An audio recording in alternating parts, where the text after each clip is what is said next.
उत्तर प्रदेश में मुहर्रम और कांवड़ यात्रा को लेकर के पुलिस प्रशासन एकदम अलर्ट मोड पर, सुरक्षा के कड़े इंतजाम किए जा रहे हैं।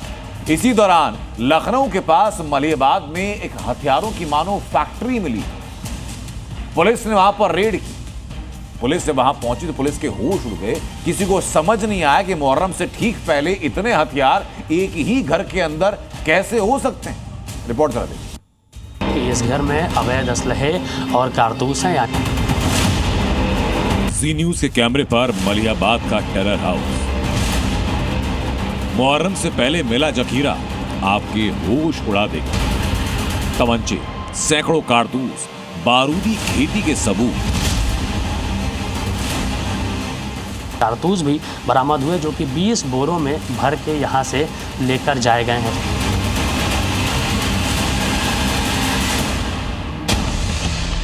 लखनऊ में सलाउद्दीन की बारूदी साजिश।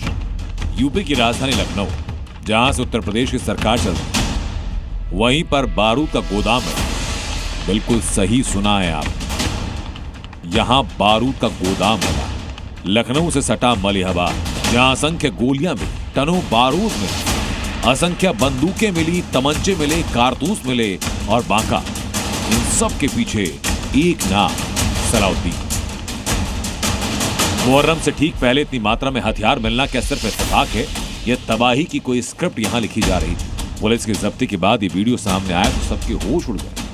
ये हथियार एक ही घर से मिले, उसी घर से मिले जहां बारूद का गोदाम था। मलिहाबाद में पुलिस को जो मिला वो किसी युद्ध क्षेत्र से कम नहीं था। हथियारों का जखीरा था यहां पर। सैकड़ों देसी कट्टे मिले, हजारों कारतूस मिले और उन सब के पीछे सलाउद्दीन का चेहरा। क्या लखनऊ में बारूद से किसी बर्बादी का चैप्टर लिखा जा रहा था? क्या मलिहाबाद के घर में जहां बारूदी जखीरा मिला वो इलाका सीएम आवास से महज 32 किलोमीटर दूर?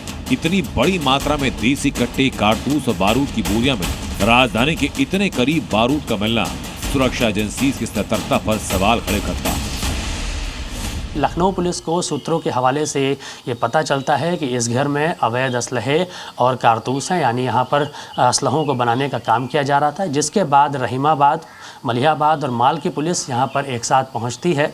आसपास के घर जो हैं उनको बंद कराया जाता है और यहाँ पर पूरा हड़कंप मच जाता है। और जब इस घर के अंदर पुलिस प्रवेश करती है तो वहाँ पाती है कि बड़ी संख्या में वहाँ पर जो हैं असलहे जो हैं वो बनाए जा रहे थे। इसी के साथ कारतूस भी बरामद हुए जो कि 20 बोरों में भर के यहाँ से लेकर जाए गए हैं।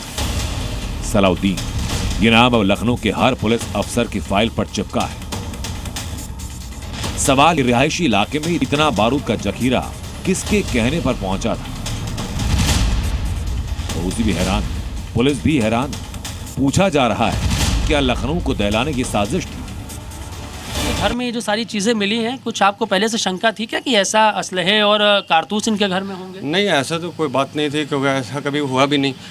और पीछे वाला दरवाज़ा इनका बंद रहता है, ज़्यादातर इनकी आमदरफ इस वाले दरवाजे से है, पीछे वाली गली से।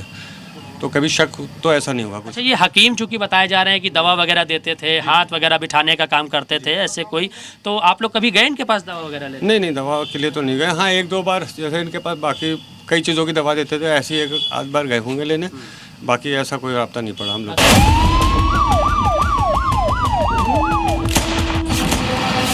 पुलिस ने 3 थानों की फोर्स लगाकर इलाके को घेरा, आसपास के घरों को बंद करा और फिर जो सामने आया उससे हर कोई सन्न रह गया। पुलिस ने बताया कि इनपुट था कि अवैध हथियारों की बड़ी फैक्ट्री यहां है। जब पहुंचे तो फैक्ट्री में उम्मीद से कहीं ज्यादा हथियार मिले।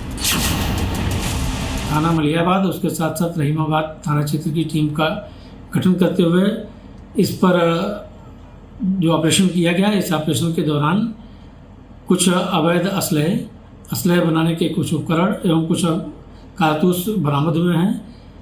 साथ ही प्राप्त जानकारी के अनुसार जो सूचनाएं मिली थी उस पर काम करते हुए सलाउद्दीन उर्फ लाला सनाब शहाबुद्दीन, जो मलिहाबाद क्षेत्र का ही है, इस व्यक्ति को हिरासत में लेकर के पूछताछ की जा रही है। अगर पुलिस की रेड चूक जाती या इनपुट ना मिलता तो अंजाम कितना खतरनाक होता, अंदाजा लगाना मुश्किल। लेकिन उत्तर प्रदेश पुलिस की सतर्कता से बड़ी साजिश अंजाम तक पहुंचने से पहले फेल हो गई। फिलहाल आरोपी सलाउद्दीन को पुलिस गिरफ्तार कर चुकी है, लेकिन सलाउद्दीन ही मास्टरमाइंड है या मास्टरमाइंड कोई और, इसको डिकोड करने की कोशिश की जा रही है।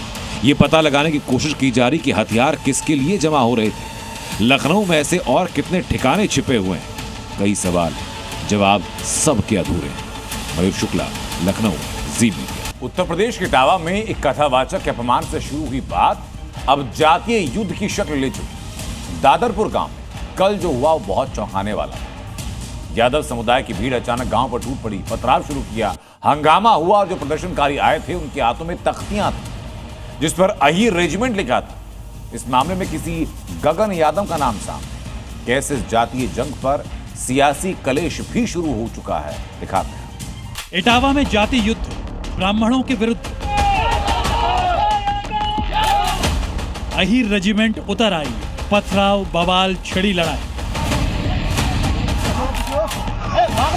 यादव कथावाचक पिटाई कांड, अहीर रेजिमेंट ने छेड़ा संग्राम। कौन लिख रहा चुनाव से पहले यूपी में जातीय युद्ध की स्क्रिप्ट।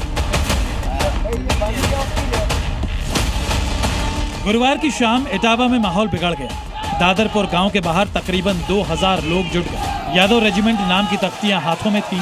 प्रदर्शन, फिर नारेबाजी और फिर पथराव होने लगा। पुलिस पर हमला हुआ, गाड़ी तोड़ी गई और हालात काबू से बाहर होने लगे। जवाब में पुलिस ने भी पिस्टल निकाली, हवा में फायरिंग हुई और प्रदर्शनकारियों को पीछे धकेला गया। बताया जा रहा है कि गगन यादव नाम के एक युवा नेता ने सोशल मीडिया के जरिए इटावा में प्रदर्शन का आह्वान किया था। मैसेज वायरल हुआ और सैकड़ों की भीड़ गांव में उतर आई। लोग अपने हाथों में यादव रेजिमेंट के पोस्टर लिए हुए थे, जैसे किसी सुनियोजित अभियान के तहत आए हों। माहौल में पहले से तनाव था, लेकिन इतनी बड़ी संख्या में लोगों का आना और फिर हिंसक हो जाना सवाल खड़े करता है। क्या ये अहीर रेजिमेंट है क्या? इस पर एक नजर डाल लेते हैं। तो अहीर रेजिमेंट कोई वास्तविक सैन्य इकाई नहीं है, ये सिर्फ एक प्रतीकात्मक नाम है। कुछ राजनीतिक और सामाजिक संगठन अहीर रेजिमेंट जैसे शब्द का इस्तेमाल समुदाय को संगठित करने, उनकी ताकत दिखाने या मांगों को रखने के लिए करते हैं। एक तरफ इटावा में यादव बनाम ब्राह्मणों की जंग है, तो वहीं जाति के नाम पर जबरन सिर मुंडवाने की घटना पर सियासी कलेश भी छिड़ा हुआ है। अखिलेश यादव के आरोपों पर पलटवार करने मैदान में खुद सीएम योगी आदित्यनाथ उतरा। योगी आदित्यनाथ ने बिना नाम लिए समाजवादी शासन की तस्वीर दिखा दी और आरोप लगाया कि पिछली सरकार में एक जनपद और एक माफिया वाली सरकार चलती थी। बेटी और व्यापारी के लिए सबसे असुरक्षित प्रदेश के रूप में जाना जाता था। पिछली सरकारों की उपलब्धि क्या है? जातीय संघर्ष करवा करके परिवारवाद के नाम पर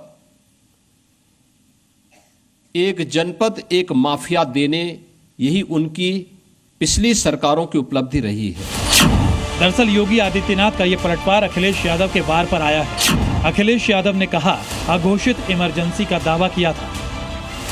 खेल भारतीय जनता पार्टी का बहुत पुराना है, दबाव बनाने के लिए। पुलिस किसकी है? पुलिस कोई संविधान से थोड़ी चल रही है, पुलिस भारतीय जनता पार्टी का कमल लेके चल रही है। यूपी में जातीय राजनीति कोई नई बात नहीं है। ब्राह्मण, यादव, दलित, हर वर्ग की अपनी पीड़ा है, अपनी दावेदारी है। लेकिन जब ये दावेदारी हिंसा का रूप ले ले तो लोकतंत्र की आत्मा घायल होती है। जाति की जमीन पर उठता बवाल और सोशल मीडिया से सड़क तक फैला तनाव, क्या यूपी में फिर से कोई जातीय साजिश आकार ले रही है? और 27 के विधानसभा चुनाव में इसका कितना असर पड़ेगा, ये बड़ा सवाल है। ब्यूरो रिपोर्ट, जी मीडिया। इटावा में कल जो यादवों ने पथराव किया, हिंसा भड़काने की कोशिश हुई, इसको लेकर के राजनीतिक घमासान भी जारी। समाजवादी पार्टी का कहना यह कि गगन यादव का बीजेपी से कनेक्शन है, तो वहीं बीजेपी का आरोप ये कि समाजवादी पार्टी के इशारे पर यह हिंसा हुई है। दोनों पक्ष जरा सुनिए।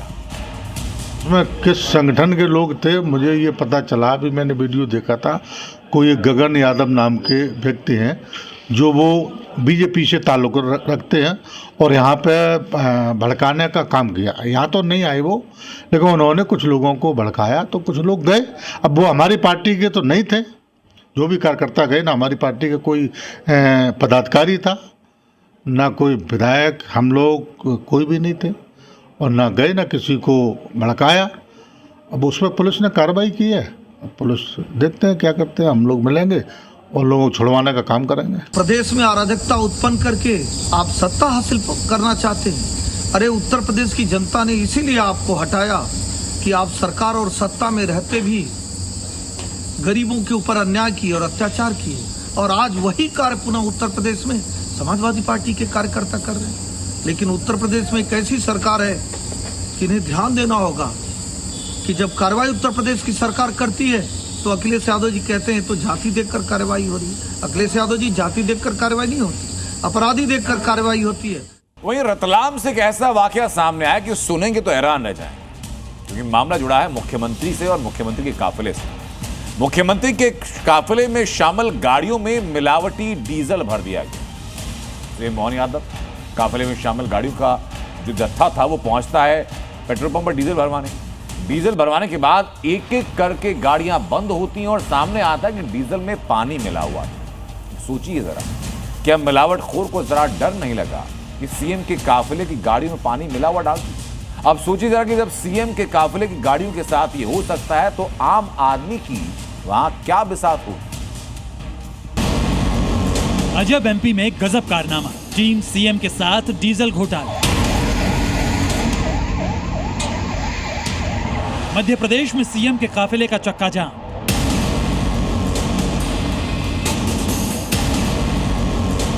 मोहन यादव के काफिले में हुआ तेल में खेल।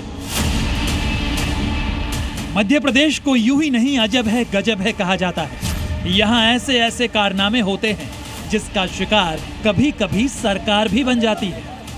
यकीन न आए तो पहले इन तस्वीरों को देखिए जिन पर लोग धक्का लगा रहे हैं। ये मध्य प्रदेश के सीएम मोहन यादव के काफिले की गाड़ियां हैं जिन्हें उनके स्टाफ धक्का लगाकर पेट्रोल पंप ले जा रहे हैं। इन तस्वीरों को देखकर आपको लगता होगा कि सीएम साहब के काफिले की इन गाड़ियों का तेल खत्म हो गया है, लेकिन ऐसा नहीं। काफिले की इन गाड़ियों के तेल में ही पेट्रोल पंप के मालिक ने खेल कर दिया। जी हां, पेट्रोल पंप वाले ने सीएम के काफिले में शामिल होने वाली गाड़ियों में पानी मिला डीजल डाल दिया। दरअसल मध्य प्रदेश के रतलाम जिले में आज सीएम का कार्यक्रम लगा था। कार्यक्रम से पहले इन गाड़ियों को रतलाम भेजा गया। इंदौर से भेजी गई मुख्यमंत्री के काफिले की 19 गाड़ियां रतलाम पहुंचते ही खराब हो गई। एक एक कर सभी गाड़ियां बंद हो गई। जांच में सामने आया है कि इन वाहनों में जिस पेट्रोल पंप से डीजल भरवाया गया था उसमें डीजल के साथ पानी की मिलावट थी। 19 इस तरीके की इनोवा कार हैं जो सीएम के काफिले में लगने वाली थी कल, लेकिन अब ये यहाँ पर खड़ी हुई है और इनसे डीजल निकाला जा रहा है। जी हाँ, डीजल भरा नहीं जा रहा बल्कि निकाला जा रहा है, और इसका कारण ये है कि इसके डीजल में कुछ पानी मिला होने के कारण ये सारे वाहन जो है बंद हो चुके हैं। और ये सारे वाहन जो हैं ये कल सीएम के काफिले में लगने वाले थे, लेकिन उससे पहले ये जो स्थिति बनी है ये देखिए किस तरीके से इसे चूक भी कहा जा सकता है। लेकिन प्रशासन को जैसे ही खबर लगी कि सीएम के काफिले की गाड़ियों में मिलावट वाला तेल डाला गया है जिसकी वजह से गाड़ियां बंद हो गई, तो पूरा प्रशासन एक्शन में आ गया और तुरंत कार्रवाई करते हुए पेट्रोल पंप को सील कर दिया गया। ये लगभग 19 वाहन है जैसा इन्होंने बताया। सीएम काफिले में लगने वाले? हाँ, ऐसा बता रहे हैं। अभी क्या किस तरह की जांच हो रही है पेट्रोल में? हम ये पेट्रोल डीजल का स्टॉक चेक कर रहे हैं और डेंसिटी चेक कर रहे हैं। हालांकि फिलिंग स्टेशन मैनेजर का तर्क है कि तेज बारिश की वजह से टैंक में पानी का रिसाव हुआ है और ये समस्या खड़ी हुई है। हेवी बारिश हुआ था तो उस वजह से हमारा जो टैंक है उसमें पानी इंटर हो गया था, कुछ मात्रा पानी की चले गया था। तो उस दौरान हेवी रेन हो रहा था, उस समय गाड़ियां काफिले की आई थी तो उस समय उनमें डीजल भरा, तो उसमें कुछ मात्रा गाड़ियों में डीजल भरते समय उनमें पानी चला गया था। अब जरा सोचिए कितने बड़े पैमाने पर भ्रष्टाचार का खेल हो रहा था और ये कैसे संभव है कि किसी भी अधिकारी को इससे पहले ये जानकारी ना हो। जिस पेट्रोल पंप वाले को इतना भी खौफ नहीं कि वो सीएम के काफिले की गाड़ियों में पानी मिला हुआ डीजल डाल रहा है, वो आम जनता को कैसे ठगता होगा और शिकायत करने वाले के साथ क्या व्यवहार करता होगा।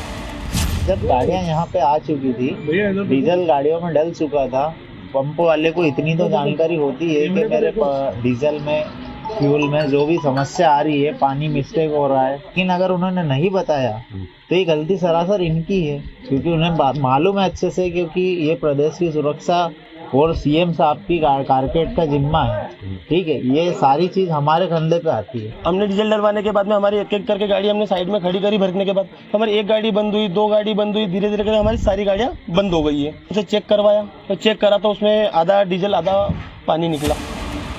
सुना आपने कैसे लोग बता रहे हैं कि वो उस पेट्रोल पंप वाले की मिलावटखोरी का शिकार हुए हैं, और ये साफ है कि इन लोगों ने इनके खिलाफ किसी न किसी तरह का विरोध तो दर्ज कराया ही होगा। लेकिन सरकारी बाबू और अफसर तो बंद कमरे में आराम फरमा रहे होंगे, तभी तो मिलावटखोर खुलेआम ऐसी हरकत कर रहे हैं। लेकिन सवाल अब भी वही है कि आखिर कब तक आम जनता इन मिलावटखोरों और भ्रष्टाचारियों का शिकार होती रहेगी और दर दर की ठोकरें खाती रहेंगी। रतलाम से चंद्रशेखर सोलंकी के साथ ब्यूरो रिपोर्ट, जी मीडिया। अब जब सीएम के काफिले की बात उठी है तो जानना जरूरी होता है कि किस सीएम का कितना बड़ा काफिला, सबसे बड़ा काफिला किस मुख्यमंत्री का है देश में, और सबसे छोटा काफिला किस मुख्यमंत्री के हिस्से में है। तो जरा जानिए, ये मीडिया रिपोर्ट से हालांकि कोई ऑथेंटिक जानकारी नहीं है, लेकिन ये कहा जा रहा है कि मोहन यादव जो मध्य प्रदेश के मुख्यमंत्री हैं, उनके काफिले में 25 गाड़ियां चलती हैं। उत्तर प्रदेश के मुख्यमंत्री योगी आदित्यनाथ की गाड़ी काफिले में भी 20 से 25 गाड़ियां चलती हैं। सबसे बड़ा काफिला है पंजाब के मुख्यमंत्री भगवंत मान का, जिनके काफिले में 42 गाड़ियां चलती हैं। और सबसे छोटा काफिला है असम के सीएम हेमंत बिस्वा शर्मा का, जिनके काफिले में सिर्फ 6 गाड़ियां चलती हैं। हिंदी ने महाराष्ट्र की राजनीति में भूचाल भी ला दिया। हिंदी को लेकर शुरू हुई सियासत में महाराष्ट्र के 2 भाई, 2 बंधु एकजुट होने जा रहे, राज ठाकरे और उद्धव ठाकरे। लगभग 19 सालों से, यानी बाला साहब ठाकरे के देहावसान के बाद, उद्धव ठाकरे की शिवसेना की कमान संभालने के बाद से लेकर साइन को लेकर हुई लड़ाई के बाद, लगभग 19 साल के गैप के बाद, क्या राज ठाकरे और उद्धव ठाकरे महाराष्ट्र की राजनीति में साथ आने वाले? क्या वाकई मराठी मानुष की लड़ाई एक साथ खींच लाई है और बीएमसी चुनाव में सफलता के लिए दोनों भाई एक साथ हैं, या फिर से शिवसेना को एकजुट करके राजनीतिक जमीन को मजबूत करने की कोशिश? देखिए जा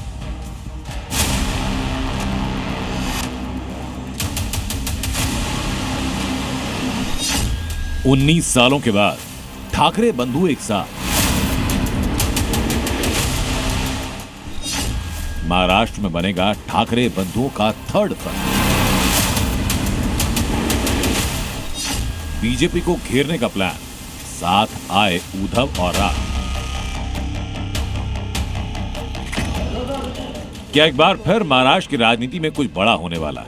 क्या मराठी वोटों को साधने के लिए ठाकरे ब्रदर्स एक साथ आ रहे हैं? ये वो सवाल जिसकी चर्चा सबसे ज्यादा आज की तारीख में है, और उसकी वजह है स्कूलों में मराठी भाषा को पढ़ाने के लिए होने वाला आंदोलन। महाराष्ट्र सरकार ने हाल ही में आदेश जारी किया, जिसमें मराठी और अंग्रेजी भाषा के स्कूलों में कक्षा 1 से 5 तक तीसरी भाषा के रूप में हिंदी पढ़ाए जाने को अनिवार्य करने की बात, जिसके खिलाफ राज ठाकरे एक बड़ा आंदोलन करने वाले हैं। और राज ठाकरे के इसी आंदोलन को उनके चचेरे भाई उद्धव ठाकरे ने खुले तौर पर समर्थन का ऐलान किया, जिसकी गवाह तस्वीरें हैं।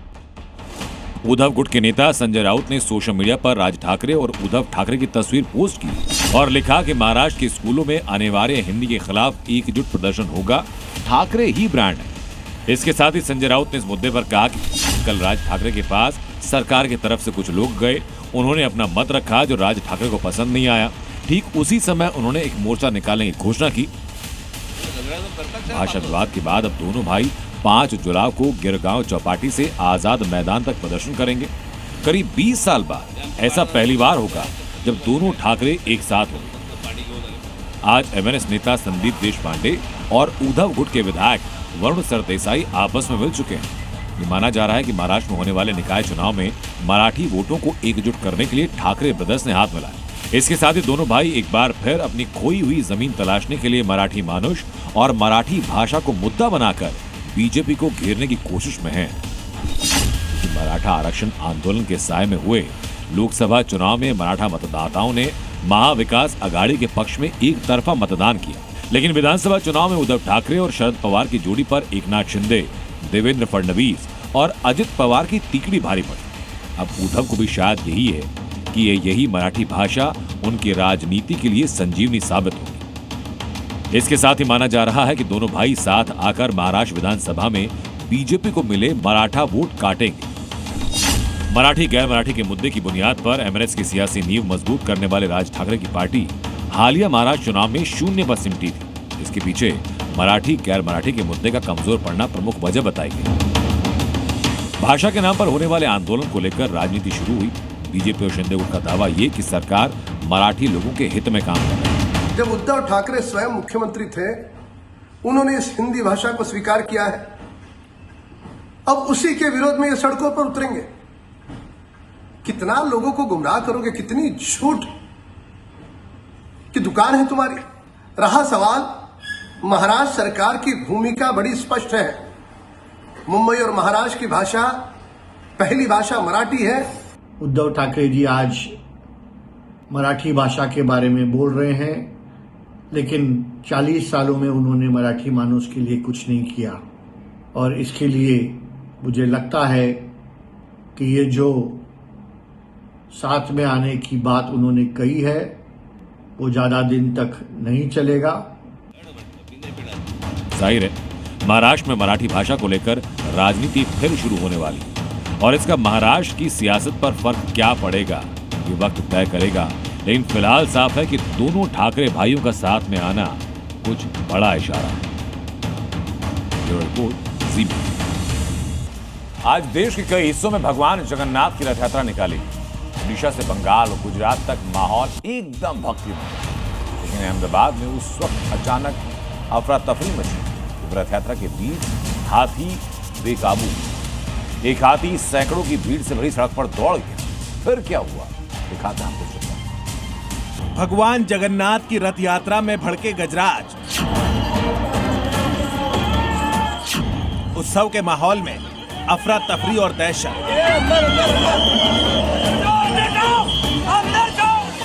जंगल का सबसे विशालकाय जानवर अगर बेकाबू होकर शहर की सड़क पर दौड़ पड़े तो हालात कितने खतरनाक हो जाते हैं, ये अहमदाबाद से आई इन तस्वीरों को देखकर समझा जा सकता है।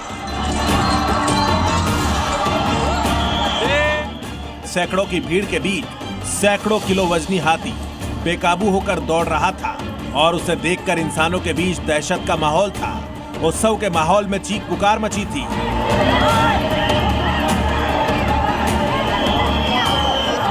रथ यात्रा देखने पहुंचे जो लोग सड़क पर हाथी की जद में थे वो जान बचाकर इधर उधर भाग रहे थे,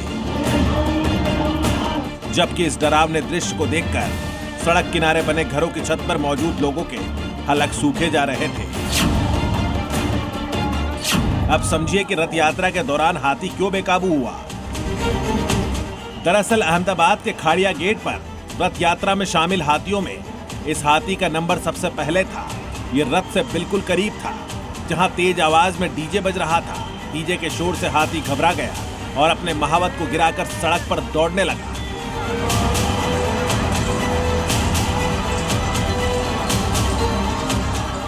एक हाथी बेकाबू होकर सामने की ओर भागा तो उसके पीछे खड़े 3 हाथी भी बौखला गए।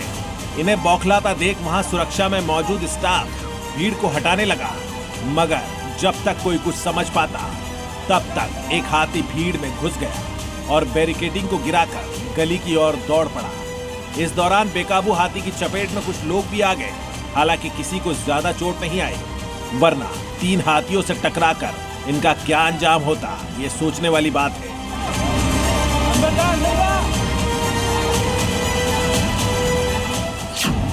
गनीमत रही कि फौरन वन विभाग की टीम भी मौके पर पहुंच गई और सड़क पर दौड़ रहे हाथी को काबू किया, जिसके बाद इस हाथी को रथ यात्रा से दूर ले जाया गया।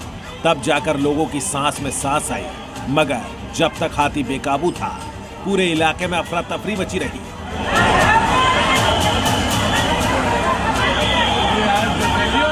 हालांकि इस दौरान काफी देर तक खाड़िया गेट पर रथ यात्रा को रोका गया और जब हालात नियंत्रण में हुए तो रथ यात्रा को आगे बढ़ाया गया, मगर आगे की यात्रा से इन 4 हाथियों को हटा दिया गया ताकि फिर ऐसे डरावने हालात न बने।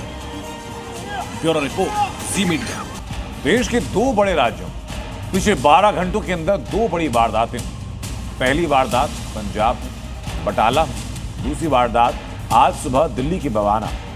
दोनों जगह वारदात को अंजाम देने वाले थे पंजाब के गैंगस्टर्स जो विदेशों में बैठकर हिंदुस्तान में दहशत फैलाने की कोशिश करते। देखिए दिल्ली टू पंजाब, सड़कों पर गोलीकांड, फैमिली का कत्ल, गैंग वॉर की दस्तक।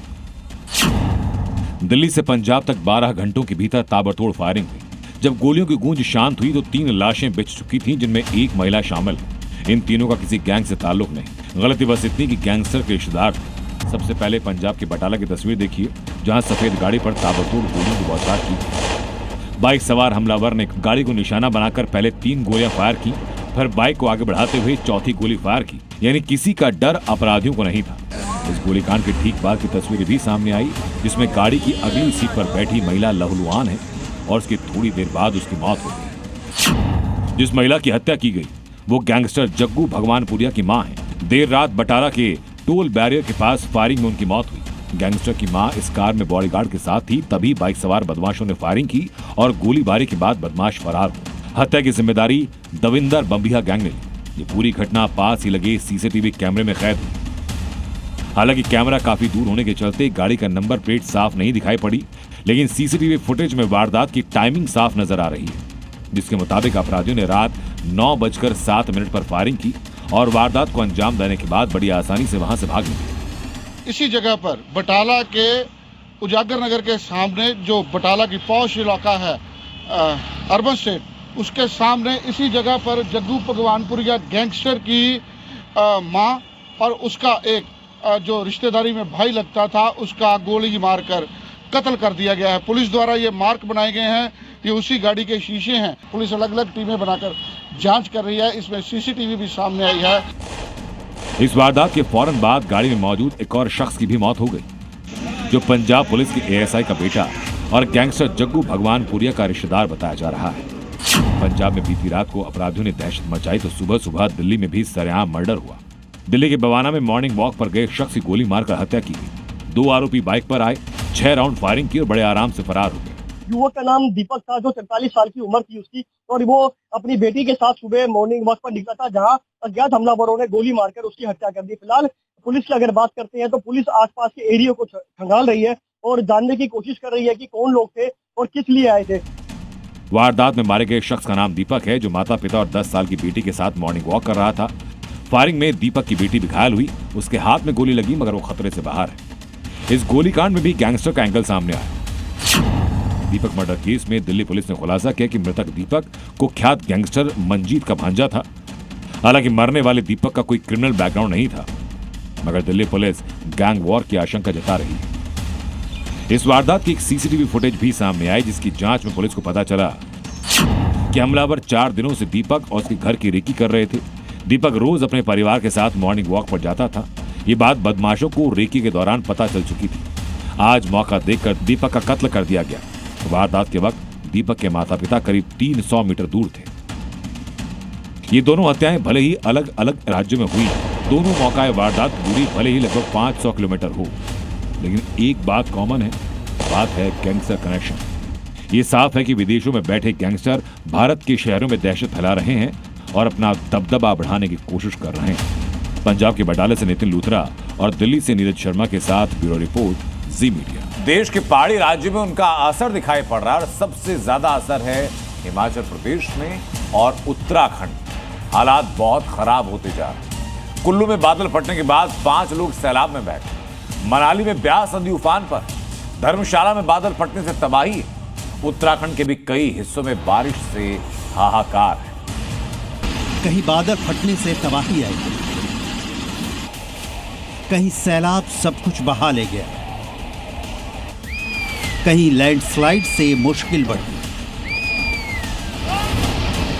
आसमान से इस समय कुदरत का जो कहर बरप रहा है, उससे साफ है कि इस समय पहाड़ी इलाकों में जाना कितना खतरनाक साबित हो सकता है।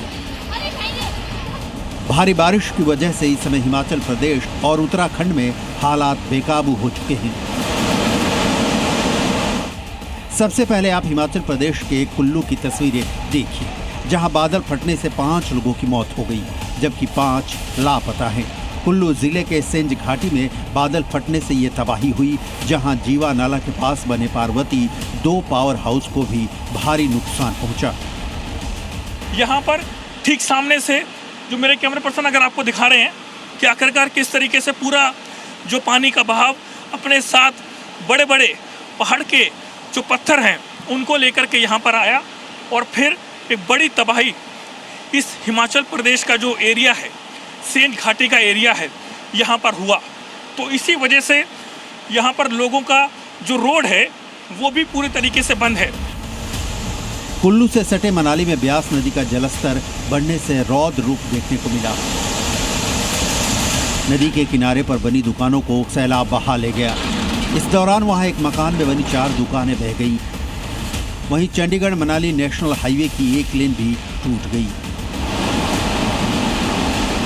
सामने नेशनल हाईवे 3 जो मनाली से लेह को जोड़ता है, वहां पर जो है नुकसान पहुंचा चुका है। और ये बाहंग का वो इलाका है जहां पर पिछले 3-4 दिनों में जिस तरीके से बारिश हुई, उसके बाद बाढ़ की स्थिति ने अब पूरी तरीके से इलाके का नक्शा बदलना शुरू कर दिया है।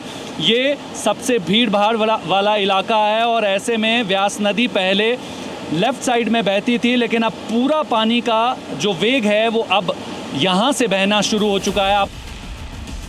हिमाचल प्रदेश में धर्मशाला के खनियारा में भी बादल फटने से अचानक बाढ़ आ गई, जिसकी वजह से नदियां बेकाबू हो गई, जिन्हें देखकर ऐसा लगा मानो कि वो सब कुछ अपने साथ बहा कर ले जाएंगी। जानकारी के मुताबिक इस सैलाब में वहां 10 से 15 लोग भी बह गए, जिनकी तलाश में रेस्क्यू ऑपरेशन चलाया जा रहा है। हिमाचल प्रदेश के बाद तस्वीरें देखिए उत्तराखंड के रुद्रप्रयाग की। कल जहां बड़ा हादसा हुआ जिसमें एक बस अलकनंदा नदी में जा गिरी थी, जिसके बाद अभी वहां लापता लोगों की तलाश की जा रही है। राफ्ट में आप देखिए, आपको जो डीप डाइवर हैं मातवर वो भी नज़र आ रहे हैं, उनके साथ एसडीआरएफ के तमाम लोग इसमें नज़र आ रहे हैं और एनडीआरएफ की भी टीम इसमें मौजूद है। और यहाँ से किनारे किनारे से रेस्क्यू अभियान की कोशिश चल रही है कि रेस्क्यू अभियान को पूरा किया जा सके, उनकी तलाश की जा सके। लेकिन इस पानी में ये राफ्ट उतार कर रेस्क्यू करना बहुत मुश्किल और चुनौतीपूर्ण है। उत्तराखंड के सोनप्रयाग में बारिश के कारण हालात बिगड़ गए। वहां एक बार फिर लैंडस्लाइड हुआ, जिसकी वजह से शटल पार्किंग के पास पहाड़ से बड़े बड़े पत्थर गिरते नजर आए। राहत की बात तो ये रही कि जिस वक्त पहाड़ से पत्थर गिरे वहां कोई मौजूद नहीं था। उत्तराखंड का केदारनाथ यात्रा भी भूस्खलन की चपेट में आ गया, जहां अचानक पहाड़ से मलबा गिरने से हाहाकार मच गया। यात्रा पर निकले लोगों ने किसी तरह भागकर अपनी जान बचाई। इस दौरान काफी देर तक वहां अफरा तफरी का माहौल रहा। जी मीडिया के लिए रुद्रप्रयाग से सुरेंद्र डसीला, कुल्लू से नीरज गौड़ के साथ ब्यूरो रिपोर्ट। और ऐसा नहीं कि कुदरत की मार सिर्फ पहाड़ी इलाकों में, इसका असर मैदानी इलाकों में भी दिखाई पड़ रहा है। भारी बारिश की वजह से केरल के त्रिशूर में एक 2 मंजिला इमारत गिरी, जिसकी चपेट में आए पश्चिम बंगाल के 3 मजदूरों की मौत हुई, जो वहां अपने 12 साथियों के साथ थे, जिनमें 9 को किसी तरह बचाया गया। दूसरी तस्वीर देखिए झारखंड के लोहरदगा, जहां पुल के ऊपर आए पानी के बहाव में फंसने से एक बाइक सवार बह गया, जिसे वहां मौजूद कुछ लोगों ने रस्सी की मदद से किसी तरह खींचकर बचाया। तीसरी तस्वीर गुजरात के सूरत, जहां भारी बारिश से सड़कों पर सैलाब आ गया, मकान मंदिर सब पानी में डूब गए, कई लोगों को रेस्क्यू करके वहां से निकाला गया। मध्य प्रदेश के रतलाम की तस्वीर भी आपको दिखा रहे हैं, जहां केदारेश्वर झरना उफान पर आया, जिससे कि पानी काफी तेज रफ्तार में गिरता नजर आया। महाराष्ट्र के वर्धा की तस्वीर, जहां बाढ़ के तेज बहाव में फंसे 3 लड़कों को किसी तरीके से एसडीआरएफ की तरफ से रेस्क्यू किया गया।